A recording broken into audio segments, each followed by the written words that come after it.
Repare o seguinte, com isso eu não estou querendo dizer que o conhecimento ele advém ou ele é adquirido, nem nada disso, porque esses termos não condizem com a teoria construtivista piagetiana. O conhecimento ele não está no mundo e eu acesso esse conhecimento. E isso seria o empirismo, uma abordagem basicamente empirista. Não é isso.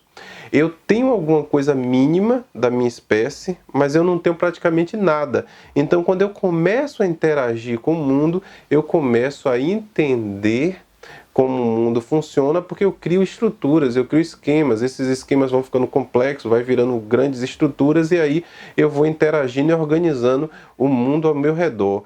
Sabe, pense o seguinte, quando você tem uma criança pequena, que ela, por exemplo, quer comer um biscoito, alguma coisa assim, que ela já tem uma certa idade, eu não estou falando de um bebê, muitas vezes o que é que vai acontecer? Você pode até ensinar, mas não precisa você ensinar uma criança o que é apontar. Num determinado momento ela vai aprender por causa daquela experiência. Ela quer comer o biscoito, não consegue dizer o que é. Aí ela mostra com o bracinho, vai na direção do que ela quer. Aí você, que é cuidador, cuidadora, olha e diz assim, ela quer o biscoito. Essa repetição, esse padrão que vai se gerando, não, toda vez que eu acabo apontando uma coisa, quando eu quero uma coisa, eu sinalizo alguma coisa no ambiente, aquilo acontece. Isso vai criando uma relação cognitiva que vai construindo esquemas e estruturas até o momento que essa criança diz assim, tá, basta eu apontar, que alguma coisa vai vir, eu tenho que mostrar o que eu quero. Ela não sabe que ela tem que mostrar o que ela quer logo de início, entende? Então, quando eu estou falando que, basicamente, nesse primeiro momento, você entender essa fase de desenvolvimento, é muito importante você entender onde está o pensamento, a construção desse pensamento, digamos assim. Então, num primeiro momento, é como se esse pensamento estivesse fora do corpo porque ele está diluído na interação, no mundo da interação com as coisas e consigo mesmo. Então, esse primeiro momento, que lá na fraseologia, nas fases, vai ser chamado de sensório-motor, é o momento que essa criança ela não tem um pensamento abstrato, o pensamento não está dentro da cabeça dela. Ela faz as coisas no mundo, ela experiencia o mundo, ela interage com o mundo.